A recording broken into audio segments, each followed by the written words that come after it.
Hello everybody. Welcome to our webinar. This particular webinar is not going to be so much a teaching. It's going to be a little bit of a review, but it's going to describe to you what we're going to be doing. So let me get started here. I don't think anybody has any problem with the mic and speakers. Everybody looks good there. Noise protocols, I just like to go through this. We're going to have a lot of interaction with you this time, so to keep the background noise out of the way, we're going to keep everybody on mute until you raise your hand and we call on you. And you raise your hand using the little hand button here. The arrow always goes the wrong way you would think. The arrow is pointing in the direction that you want it to go. So if the arrow is pointing down, it means it's up for you and you can put it down. If the arrow is pointing down, it means it's down for you. Oops, the other way around. If it's pointing up, it means it's down for you and you can put it up. Okay? We'll help you with that. You raise your hand and we'll try and put it down for you when you're done.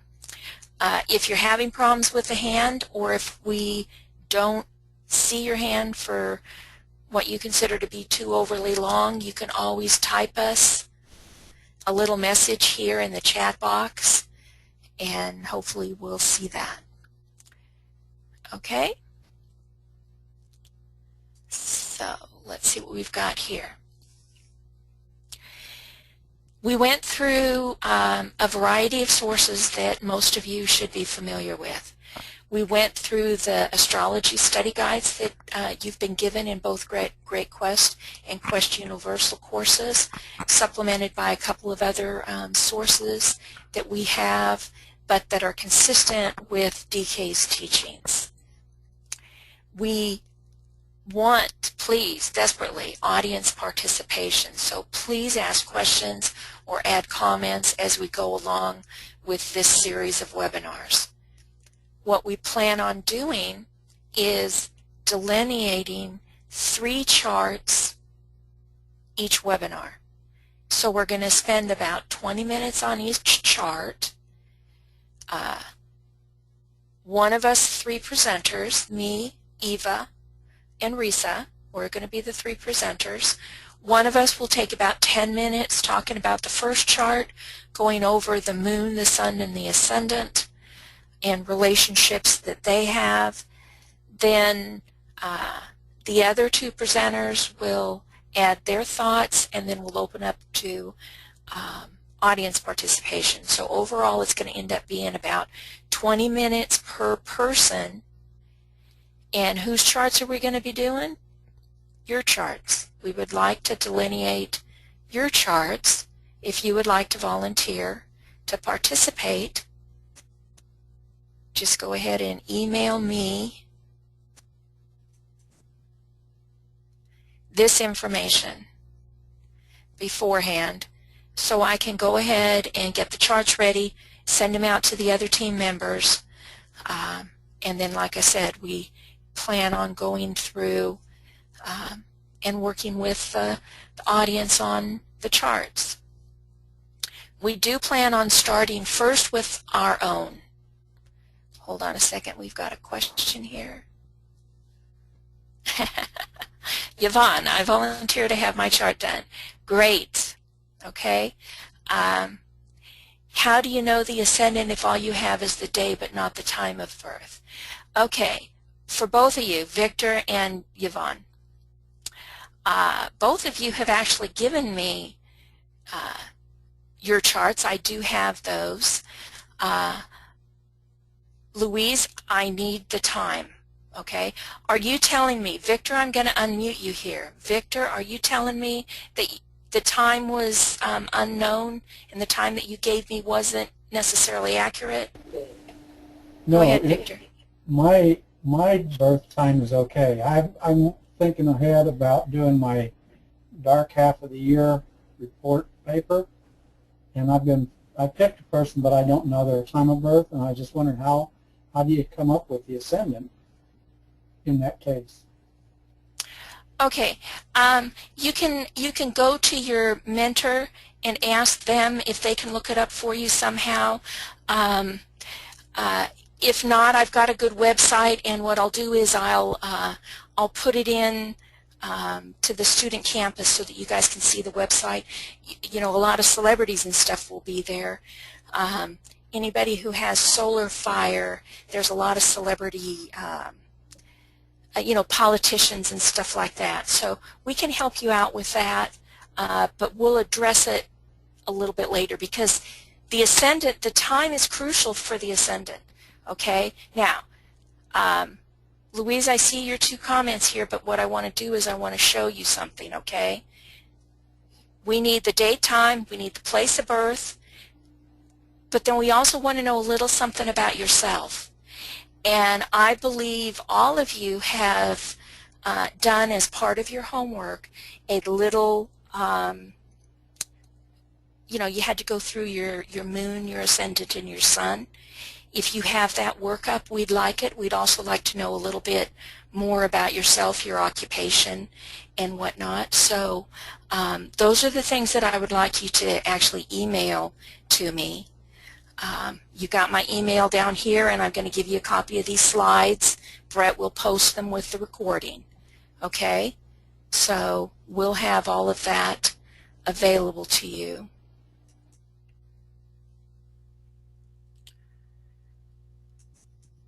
Hi there. This is Eva coming in. How's everybody? Good, I hope. One of the things that we're going to ask you to do is to just email all of this material that we're asking for directly to BL, as opposed to putting it in now where the questions are and so on, because we're not taking notes of any of this. So please send all this material in, and this way BL will have it all in one area and can work from there, and then post whatever she needs to both Lisa and myself. That's it. Okay, another thing that I'd like you to tell you, and this is in way of an apology. Hold on a second here. We just got somebody new. Vera. Hi, Vera. Let me backtrack here just a minute so you can see what we're doing, okay? We're actually going to delineate 3 charts each webinar, starting with our next webinar on the 28th of June. And we're looking for audience volunteers. So Vera, if you would like to participate with us in this, these are the things that I would like you to please email to me.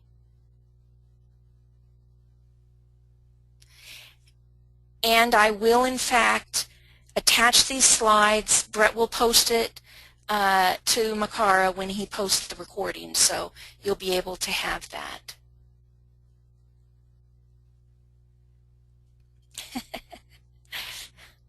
Okay, Victor, I see the me. Vera, you have a question. Okay, go ahead, Vera. No, I just said that I will volunteer. I will provide the information. Okay, great. Thank you. Hey, Vera, where is it you're from? I am from Prague, but currently living in New Zealand. Ah, that's what I thought. Okay. You're not going to like my next slide. Okay. This is what our problem is going to be here, folks. We have a lot of webinars that are going on. Some of them are student webinars, some are faculty webinars, but the bottom line is our Saturdays and Sundays, which are the premium time, are kind of booked. So we're going to have to start getting creative, and we're going to do that on the 28th of June. The webinar is going to be on a Saturday, and it's going to be at 3 p.m. GMT. This is a lot earlier than usual, and it's going to be the middle of the night for Vera. And I'm sorry about that. But what I'm going to try and do is we're also going to schedule some on Friday evenings, 8 p.m. GMT, which is going to be bad for the American West Coasters who work, but that will be good for those of you in Australia and New Zealand. So it's going to be a give or take, and part of this whole process is doing your own chart, participating in doing other people's charts is how we all learn. So if the time is inconvenient for you, I sure hope you are going to be able to actually do the recording and participate with us when we're able to do the time that's more convenient. I will say this, we're going to be very careful about these times, and so for instance, on the days that we're going to have to be inconvenient for Australia and New Zealand, we will not be doing any charts from the people who live in that region. On the days when we're going to have to be inconvenient for the American West Coast workers, we will not be doing any charts for the individuals from the American, Canadian West Coast. Okay? We will also email your chart to you in advance after you've provided the information to me, and we'll let you know which date it is that we're going to try and do your particular chart. So we want to work with you as much as possible, and I'm sorry that we're going to have some messed up times here. We will do our best to stick with the normal Saturday or Sunday if it's at all possible, though. So I just want to give you a heads.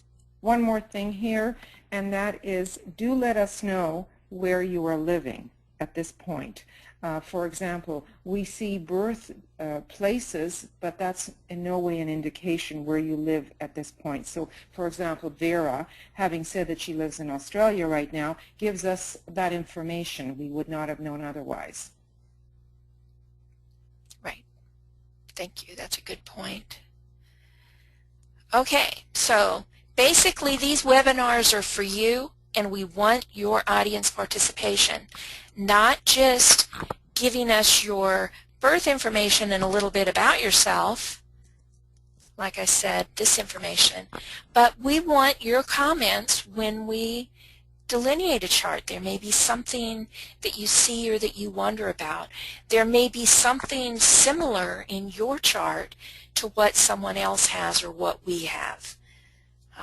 So we want this to be an audience participation. Okay? All right.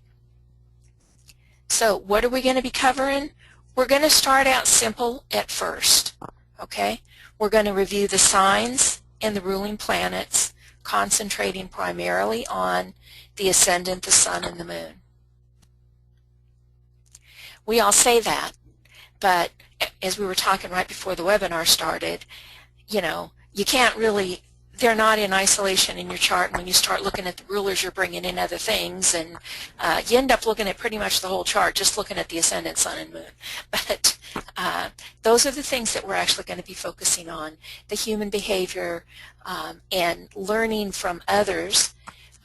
We tend to identify sign and planet characteristics, and then we start looking at them in people around us. That's how you learn. We study the astrological chart to identify the energies that need to be cultivated, balanced, and controlled. And we gain insight, if we're lucky, into the soul's plan for this lifetime. So that's what our objective is going to be in this series of webinars. Okay, where am I? Before I go any further, this is a review of what Eva has already told you in her previous webinars. She's got some excellent webinars out there on astrology and rayology, and if you guys haven't had the opportunity to see them, please do. It's always a good idea to go back and review them. So, in review, the distinction between a sign and a constellation. Constellations, they're configurations of stars, little groups of stars that have been given names. They're actual astronomical entities. They've been widely used for a long time for navigation, and over the time, stories have been associated with them. The signs themselves, epitomize these thoughts and ideas that have been built up over all of these years, centuries, millennium. These are influences that man has created about the constellations and have been passed down because they're tried and true archetypes. They work. They seem to work. It's expressing as an energy system conveying the characteristics of these archetypes. So that's the distinction here between the actual constellation and the sign, what the sign means. Okay, some of the chart characteristics that we're going to use, specific.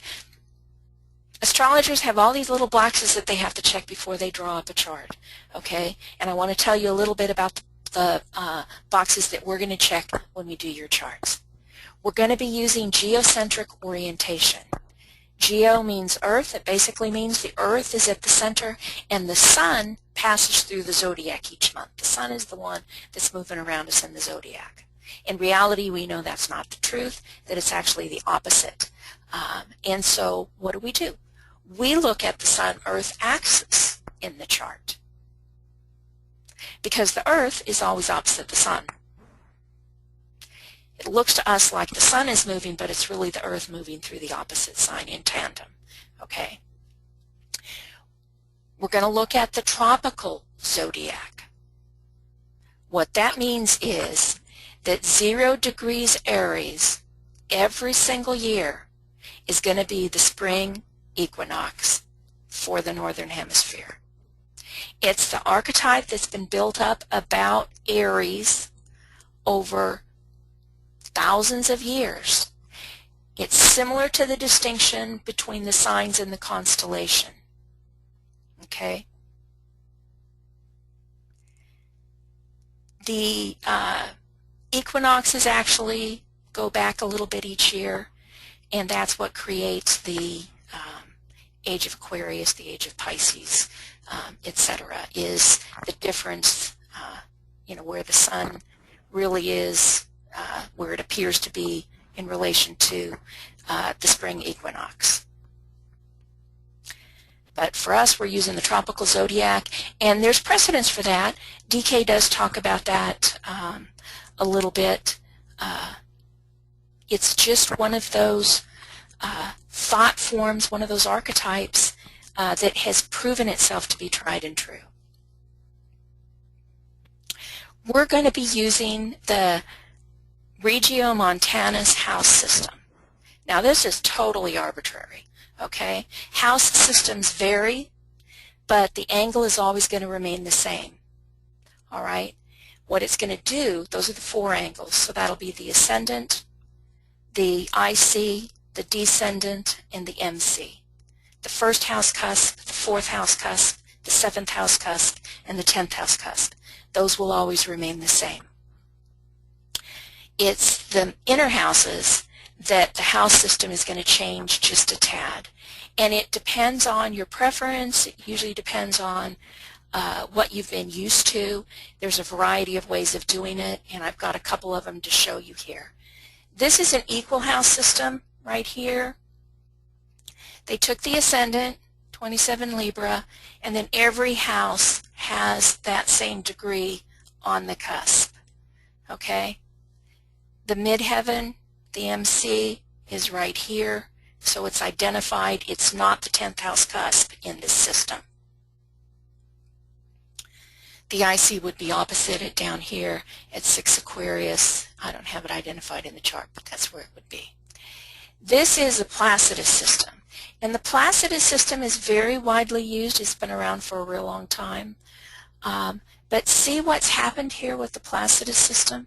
See how the 12th house is real skinny and the 9th house is really big?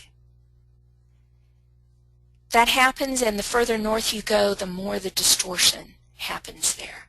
So several other house systems were developed to try and offset that. I personally was taught, and for the past 20 years have used the Cook system because it alleviates a lot of that distortion.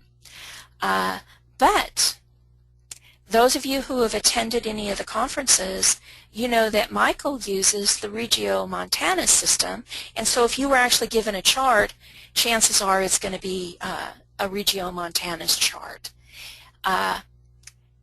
In our own personal preference, when we talked about it, the three of us, what we found was two of us liked the Cook system. I was not pleased with the Placidus because it takes my Jupiter and puts it in the second house. And any of you who've seen me know Jupiter goes much better in my first house than it goes in my second house. The same with Eva. She has a stellium that moves houses depending on Cook or Placidus, and she relates more to that Libra stellium being in her fifth house, than in her fourth house. So what we found was that of the likes and dislikes, the one that made the most of us happy was Regiomontanus. And since that's one of them that Michael likes to use, we said, okay, for our group purposes, we're going to use this particular system. But what I would like to point out is, let me see here, what we've seen is Neptune here is in the fifth house and Neptune here is in the fourth house. So that's one where the planet has changed. Saturn here is close to the second house, and here it's even closer to the second house. So one of the things that astrologers will do is houses on the cusp, they'll consider it in both houses and let you look and see, just like Eva and I did, which one you think you relate to most. Chances are it can be both, and chances are it will be as you go on in your life and as you mature and as you learn more lessons, it will move into the other house anyway. It will for sure by progression. So it's one of those things, look at it in both houses. Most astrologers will do that for you. Okay, so that's tropical zodiac, geocentric, and we're using the Regiomontanus, or however you say that. Those are the houses we're using. Let's just call them Regio houses, okay? So, I'm going to cover a few things that you're going to see on these charts just because, it's going to take me longer to describe them than it is for us to look at them in your chart. This is just a little trick that astrologers use. Some of the charts I'm sure you've been given have had these, and you just may not have known what they are. We're going to look a little bit at the environment, what the houses, the quadrants, and hemispheres look like, and where our planets are focused. What elements do we have the most of? How do we express them? And what elements might we be lacking? What is our primary mode of operation? Are we changeable, initiatory, or stubborn? I think I've fallen in the stubborn category. Okay, this is today's chart. Isn't something we're going to delineate, but this is what I'm talking about down here. See, quadrant. A person born today at about the time we started our webinar is going to have all kinds of stuff in the third quadrant up here, the 7th, 8th, and 9th house. They've got all kinds of things in the western hemisphere, the 4th through 9th house, and they're pretty balanced between the northern hemisphere and the southern hemisphere. Okay?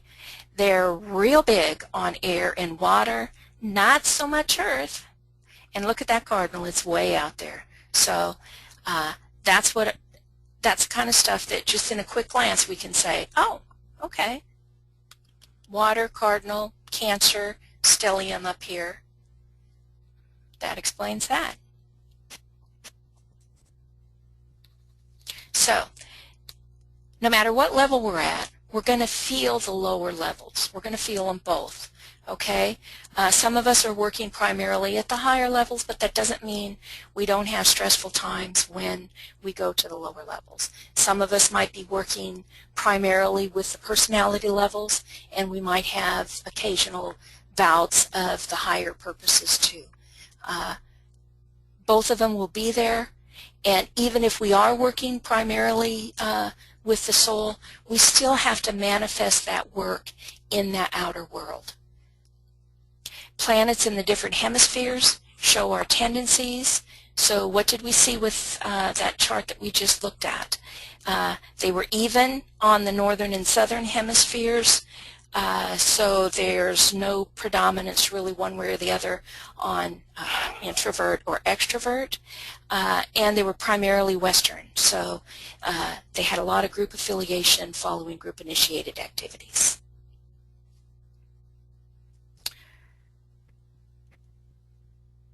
Where am I? Quadrants. Remember we saw the third quadrant, houses 7 to 9. This person is going to be strong in social identity and worldly issues because that's the quadrant where they had the central focus of their planets. These charts, as I said, you guys are going to get a copy of them. I'm not going through everything in here. This is more in the way of a review of stuff that Eva has previously covered in her webinars, but I thought you could use just a handy guide that had most of the stuff in it that we're going to be using. So, like I said, I'm going to go through these charts fairly quickly, but you'll get a copy of them. They'll be posted with the recording. Okay, the Ascendant and the Midheaven, the MC, the Medium, Coeli, those are the two primary angles, but their opposite angle is also important. Okay, Ascendant is appearance, temperament, and identity. Esoterically, it's the soul qualities and the emerging soul purpose. The opposite angle is the Descendant, partners, relationships, co-servers. And the axis, it's the self versus the other, or the emerging soul-infused personality. They work together in tandem. The MC and IC, the MC is career goals, profession, social status. Esoteric, it's soul goals, spiritual responsibility, ashramic work. Opposite angle is the IC, the Imam, Coeli, home, family relationships. They work together as an axis, can be family versus career, or working together towards ashramic goals. So again, these are the angles, the Ascendant, the 4th house cusp, it's the IC, the Midheaven is the 10th house cusp, and the Descendant over here. It becomes an astrological signature for us, basically. Aries is the natural home of the 1st house, Taurus is the natural home of the 2nd house, etc. You're going to have a different house on the cusp. We just saw Libra. That's actually 180 degrees away. I like to liken it to the difference between being a native born from Germany or living a couple of years in Germany. You get the flavor of it, but not the full experience if you're just visiting. So I want you to consider that there is a relationship, and you're going to have a different one in your chart depending on where your ascendant is, because it's going to set the rest of the house cusps for you. But there is this little astrological alphabet which we always consider. Aries related to the 1st house, Aquarius related to the 11th house, and so on and so forth. I loved these charts that Eva had last year. It gives these are the traditional houses with the traditional interpretations. And here's the esoteric or higher correspondence for those houses.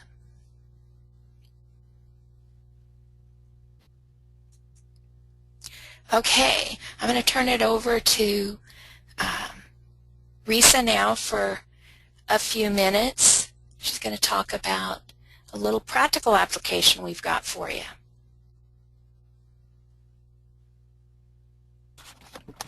Hi everybody, it's Risa. I found that it's really good to do homework in between these classes and to begin an astrological journal. BL has given us, and will be given it later, a bi-wheel which is blank, which is two wheels, one inside, a wheel inside, and a wheel outside, a bi-wheel blank. And it would be good for each one of us when we have our charts to draw our charts, to draw the charts and all the signatures on the inside wheel. And the outside wheel is to take notes with. It's good for us to take that blank wheel and actually make 10 copies. And then we can, through the weeks and months of doing this work together, take notes on our chart. As we hear and see other people's charts, we can look at our chart and take notes about what we've learned. It's really important to do this, to draw our own chart. I also want to suggest that we draw with pencil and then add the colors of the elements when we understand the elements. When we do this, we anchor the information into form and matter. It helps us getting used to writing the astrological glyphs. So we again place our natal planets on the inner circle, our house cusps on the very outer edge of the bi-wheel, and then we take notes in those different areas, it's called houses, where we are able to define and describe our planets and our signs. Risa, Eva Yes. here. Looking at the bi-wheel here, could we put that up again? Okay. Do you want them to draw in the very, very inner circle, the one that looks like a sun, or do you want them to draw on the next one? The next one, Eva. Okay, so the one that's already divided. That's right, because it has the houses. Right, so that's where you want them to put in their natal chart information. That's right. Okay. And then if we continue on the very, very outer wheel, that very thin one, that's where we place our signs and our degrees, because then we place the degrees and signs at each cusp. So we start to understand our chart by drawing it first. Correct. Okay. Just want to make sure that there's no confusion for anyone. Thank you for that clarification, because I wasn't always looking at that bi-wheel.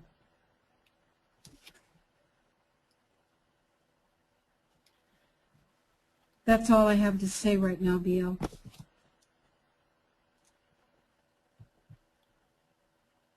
So just in review, this bi-wheel chart will be sent to all the students that are sending in their information. Is that correct, BL?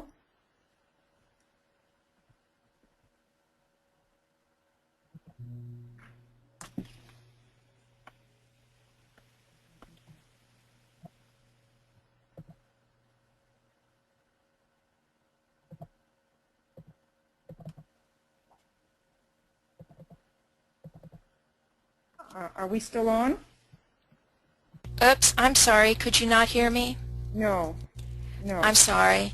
Let me Yes. ask the question again. So that bi-wheel chart will be sent to those students that are going to be sending you information, and those are the ones we know are interested.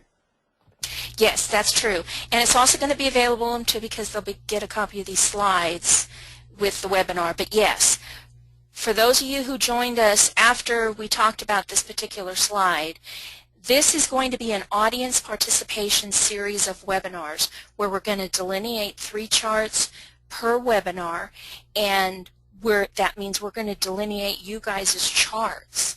The 3 of us each will pick one of you, and then the others will add to it. We want feedback from you. We'll need your birth information. We'll need something about yourself. Most of you have been through Great Quest and or Quest Universal, and in that you had homework where you had to look at your sun, moon, and earth. If you've got that, that would be helpful, along with a couple of other things. You can email it to me, and then I'll share it with my coworkers in this. So that's what Eva was talking about. When you volunteer, I'll send you that chart. You can make copies of it. It will also be available in the when you get a copy of these slides. Okay? So any questions before we move on quickly through the elements and modes here? BL, this is Risa, and I'd like to add something for the esoteric journals. Okay. When we have our esoteric journals, we should have them in each class and use them during the month before the next class.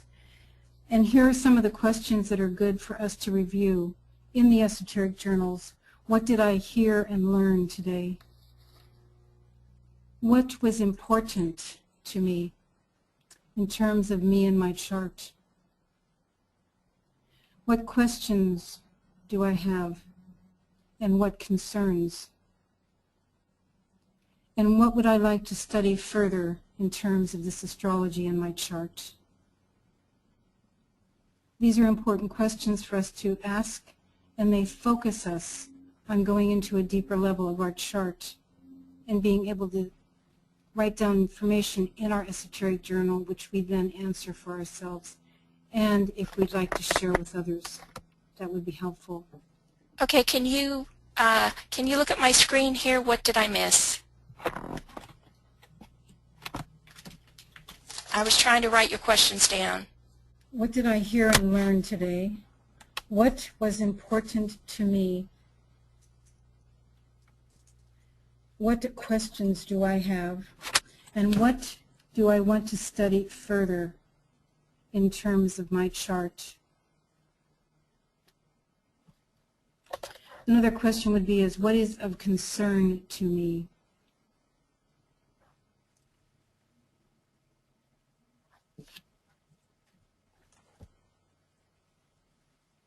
Too bad I can't spell right.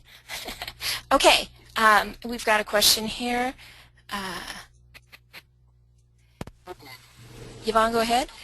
Can you hear me? Yep. Okay. It's about that blank wheel. I'm still not real clear on what I'm supposed to do there. We're going to be sent copies. We make 10 copies, and then we're supposed to put our stuff in. Is there an example someplace, a simple one, just so we get it in the right place, or doesn't it matter since we're doing it in pencil?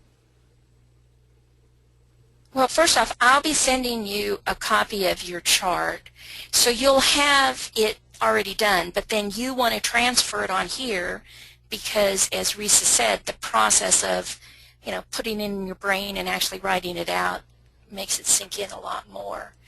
But what Risa was talking about was you do the planets inside here, this circle right here. Here, you can see where So those aren't numbered houses. Those are the planets in there.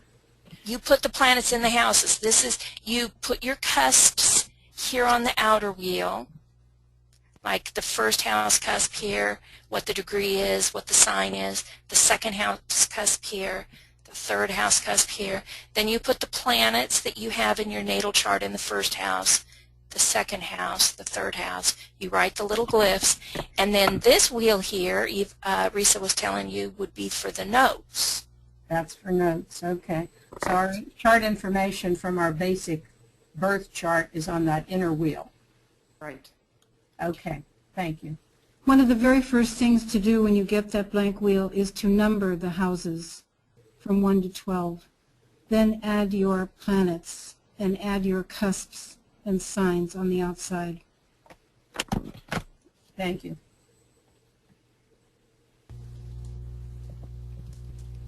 Okay, we're going to breeze through these really quickly. This is stuff you guys have had before in the other webinars. But like I said, I just wanted to be able to give it to you. So you had a one-stop shopping set of notes that you could use. Yvonne, do you have another question? No. Okay. Okay. So the elements, they give us some of our interesting characteristics. Of course, we're going to have all signs to some degrees, and if we don't have natal planets in it, we're going to have transits and progressions in there. So sooner or later, we get a little bit of everything. But we may also find that we have an uneven proportion of elements, and that's going to color our personal characteristics. Are we enthusiastic, sensual, intellectual, or sensitive? Compatible elements form trines and sextile relationships in a chart. Those are soft aspects, bringing us benefits and opportunities, but we may tend to take them for granted. They make us lazy. What did we see in that chart? Had a lot of air and a lot of water, right? So the chart for today that we looked at was high on air, intellectual, good communicator, broad-minded, objective. Air is the most social of all the elements, but they can be too detached, and overvalue intellectual abilities. A mental snob. They're masculine, like the fire signs, yang, outgoing, expressive. They're compatible with the fire signs, not so much with the water and earth signs. Also high on water. Water was, of course, the highest one of the bunch because that chart we looked at had the Cancer stellium. Water is emotional, nurturing, and conforming, sensitive, moody, intuitive, empathic, can be too sensitive. They're feminine, like the earth signs, passive, receptive, containing, and they are compatible with the earth signs. So, okay, modes. I need to put the little caveat in here that we've mentioned several times in other webinars, both me and Eva. What we're talking about here when we look at the cardinal, fixed, and mutable signs are the modes of operation. Again, we have all signs to some degrees or others, but one mode may be predominant for us, and the chart that we looked at, cardinal was predominant. So it's going to show the overarching method in how we do things. Are we go-getters, maybe stubborn, or are we always changing our mind? They do form crosses in our chart, and those present challenges. These are the hard aspects, oppositions and squares. They make us work for what we achieve, but they end up being well worth it because they bring us our greatest opportunity. These are the swift kick in the behind that gets us off the couch and makes us use those attributes that we had that we were taking for granted and not actively using. Do not confuse the charts, that the signs, the modes that you see in your chart with the three crosses of evolution. Okay? One is a way of operating, and the other is a status of evolution. They are, of course, related. The mutable cross is the evolutionary stage for ordinary man, and their whole purpose is to learn and experience, and they do that by being changeable. The fixed cross is the stage for advanced humanity. It's for the probationers, it's for the disciples, and they need to be fixed and determined in the work that they're doing. The cardinal cross is for initiates and upward, and those people have the power to initiate things. They know they have access to the hierarchy, they know the plan, the divine plan, and they have the power to initiate the work that needs to be done for the divine plan. But that's an evolution. That's how far up the food chain you are, whether you've taken the first, second, or third initiation or higher. And you can't really determine that just from looking at how many cardinal planets you have or how many fixed planets you have. Okay? So what we're going to be talking about is the mode of operation and not the cross of evolution. So we saw that person had an overabundance of cardinal sign. Forceful, initiating, important, will drive action. But while they're very initiating, they may not lack follow through. Okay, like to start things but don't necessarily like to finish them. Esoterically, it's directed soul control activity. Aries, the will to do, create, establishment, and control. Cancer is developing intuition and soul sensitivity.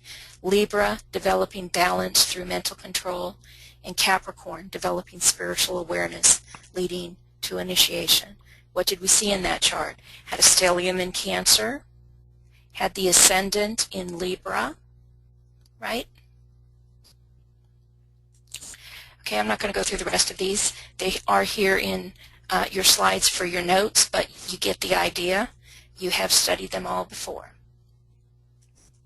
Okay, what we're going to be focusing on when we do the chart delineations is the big three: the Moon, the Ascendant, and the Sun.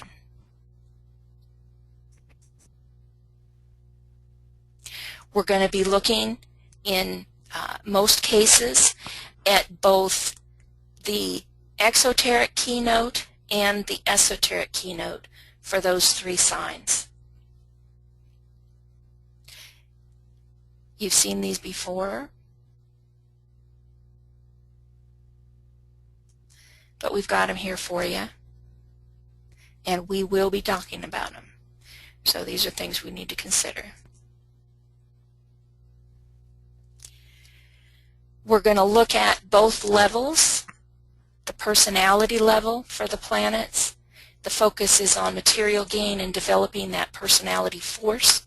The Sun is the primary influence. We're going to look at the soul level for the planets, see what aspects of the soul we can determine are emerging. The Ascendant is the predominant point of influence for that. And we're going to look at the past influence, the habits that may be holding us back, and that's what the Moon represents.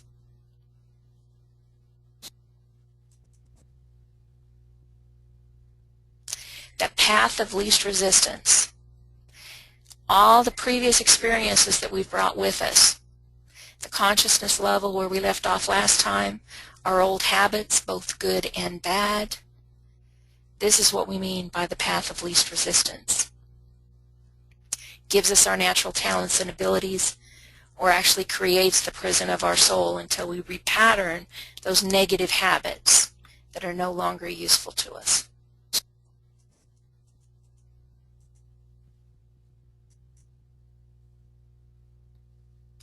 The Moon represents the nurturing figure or mother figure in our chart, and as we said, it can also be the prison of the soul.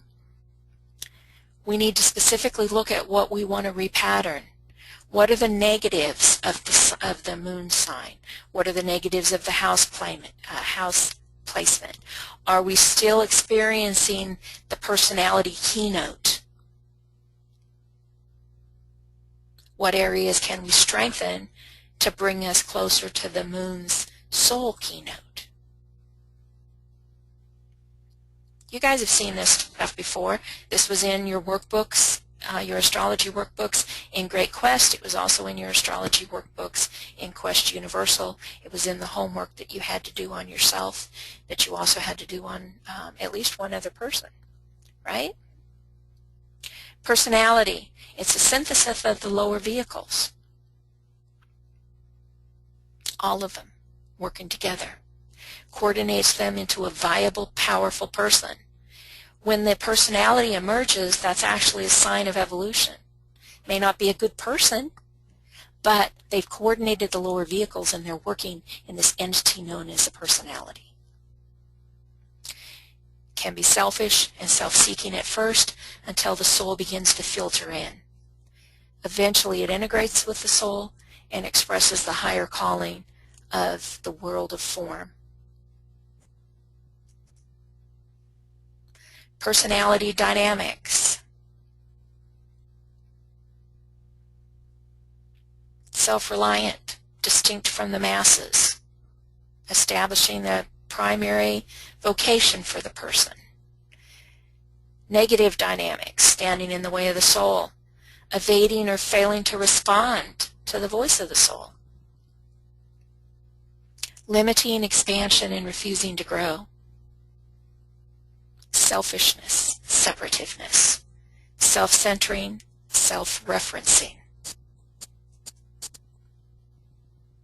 The sun is that personality influence in our chart. Are we working with the physical sun, the little self?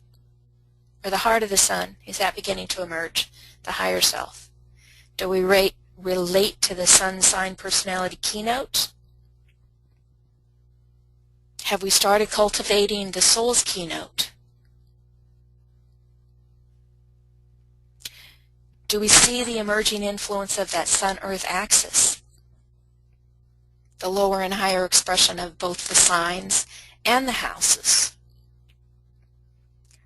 Are they in a tug-of-war? Are we beginning to balance them? Can we relate to the influence of the sun's esoteric ruler? So these are all areas that we're going to be looking at in more depth.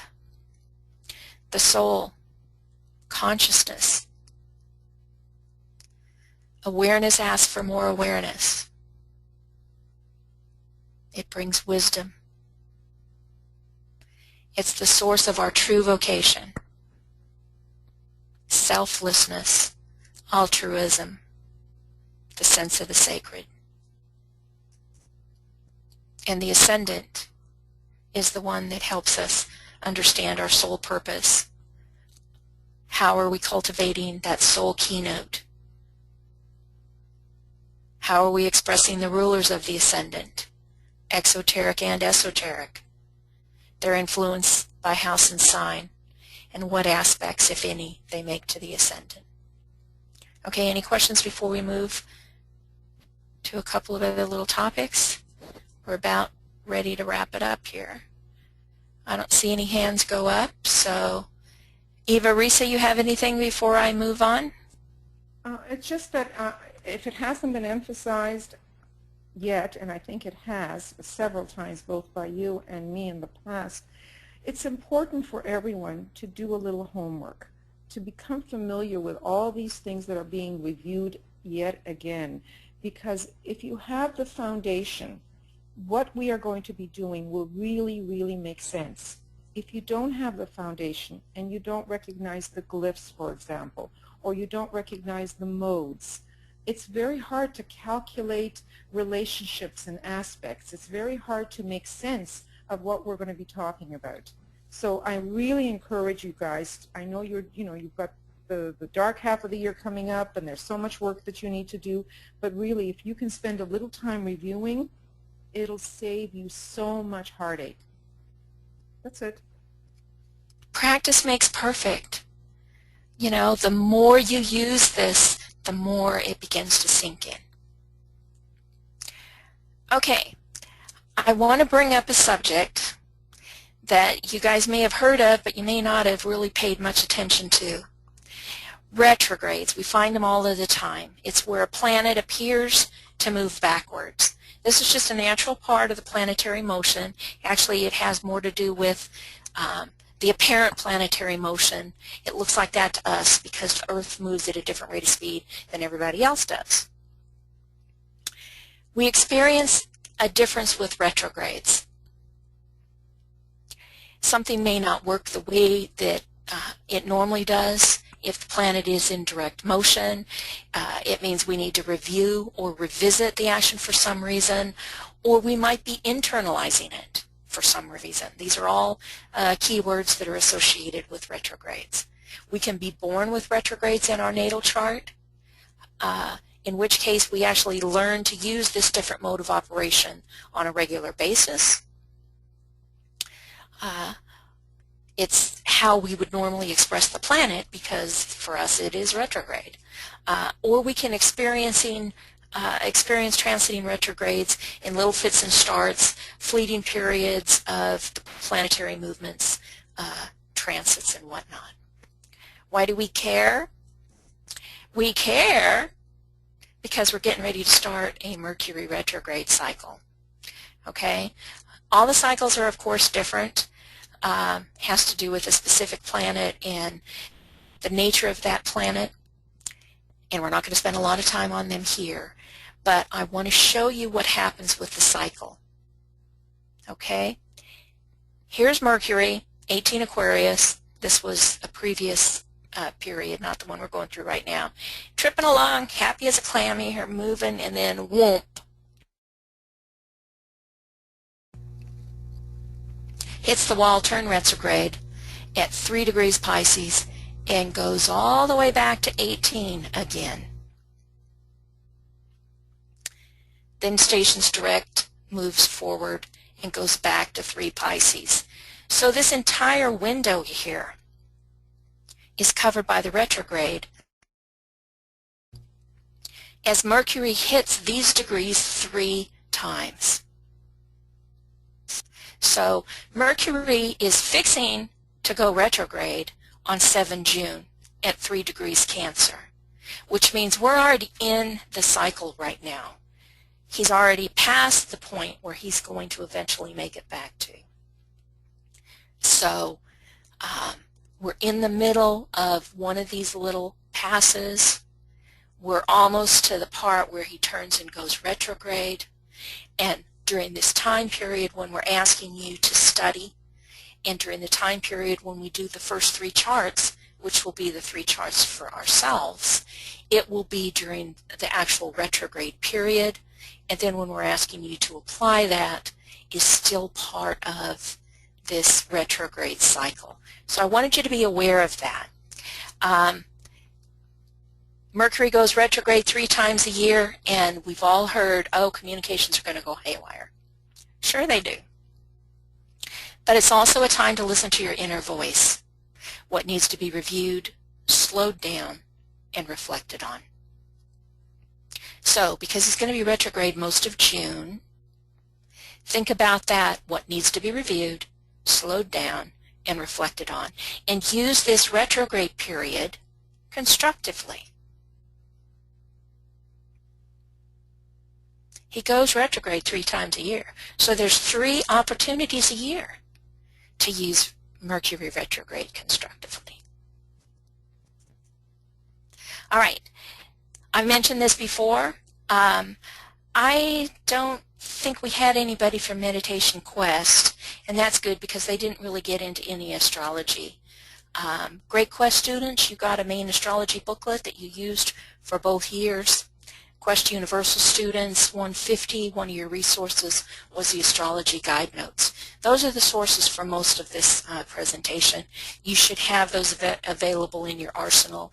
If you don't, you can download them from the campus. Make sure you do have them. Now, for those of you who always ask the question, I'm going to tell you about a couple of good books to read. If you have either Om Union Through Astrology by Leone or Soul-Centered Astrology by Alan Oken, I would tell you that they're both very similar. They're both very good books, and they cover the 3 different levels, the personality level, the soul level, and the initiate level. They go through the delineations for the planets and houses and signs. Very good material. And Astrology, the Divine Science by Marcia Moore and Mark Douglas is an excellent book. It's a good book. It's a good textbook-like on astrology, but it's one of those books that as a beginning astrologer I bought it and I used it and I've never taken it off my shelf. It's a wonderful quick reference for a lot of different things, and they were familiar with the Alice Bailey material, and it is included in this particular book. So beginning astrology, it's about the size of a Webster dictionary. I mean, it's huge.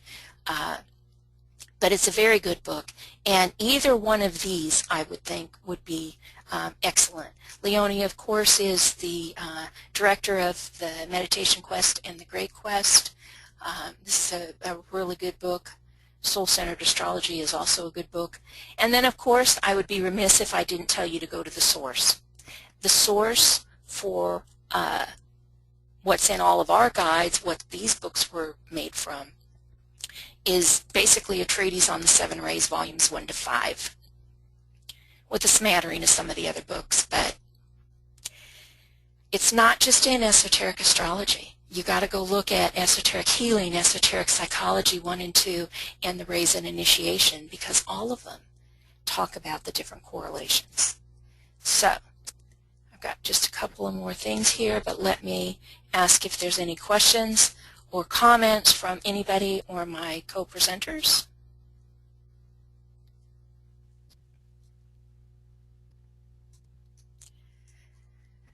I don't see anything right now. Okay, well then I will tell you. Sorry, I was just saying that it's good. I think you've covered everything. Okay, here's our team, Eva, Risa, and I. Thanks for participating. Our next webinar is the 28th of June at 3 p.m. GMT. This is an unusual time, and I apologize to the Australians and New Zealanders, but we will compensate. And for those of you, I'm sorry, for those on the East Coast, it's 11 o'clock in the morning. I know a lot of people have difficulty figuring out this Eastern Daylight Time and Eastern Standard Time. 3 p.m. GMT works out to 11 o'clock Eastern Daylight Time. And so for those that are on the East Coast, it's 11. Central, it's 12. And I think you guys can figure out what it would be on the West Coast. yeah, I think it's like 1 a.m. or 2 a.m. for poor Vera, and I'm sorry about that. But like I said, we'll compensate. We'll have one that's just for you at a time zone that other people don't like. Okay. Again, a couple of you joined us after we talked about this. These webinars, the ones that we're starting on the 28th and future webinars, we're going to be doing chart delineation of the audience, and we would like audience participation. If you would like to participate, I need you to please send me your birth information, date, time, and place. The exact time is crucial to establish that ascendant. Well, my mother told me it was about, doesn't really hack it. Mothers traditionally remember wrong. So if you have an exact time, that's wonderful. If not, I hope somebody has done a very good rectification. That doesn't happen to be one of my strong suits.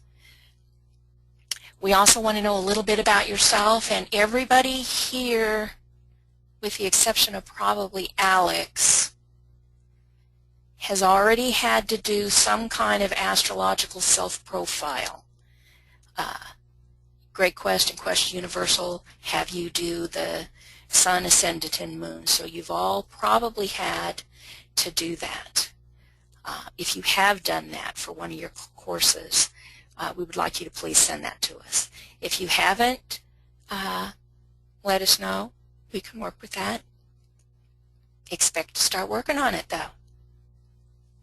So that's all I've got for you guys, unless anybody has any questions for me.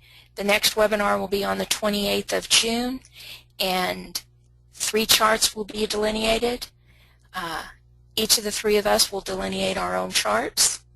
The others will comment on it, and then we will open it up to allow you guys to comment it or question it.